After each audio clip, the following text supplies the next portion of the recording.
The moment that broke me happened one night after my boyfriend's surprise birthday party. We'd been together for 3 years, and I'd spent weeks planning the perfect evening. Dinner with friends, his favorite restaurant, even a custom cake with his name on it. He seemed thrilled, and we spent most of the night laughing and dancing with his friends. It felt like a perfect evening. After the party, we went back to my apartment. I was exhausted but happy, and I told him how much he meant to me. He smiled and held me, and I thought everything was perfect.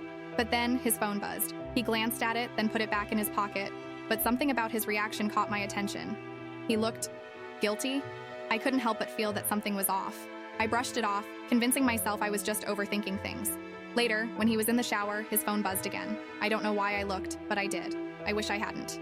The screen lit up with a message from a name I didn't recognize. She sent a heart emoji, followed by, "Tonight was perfect."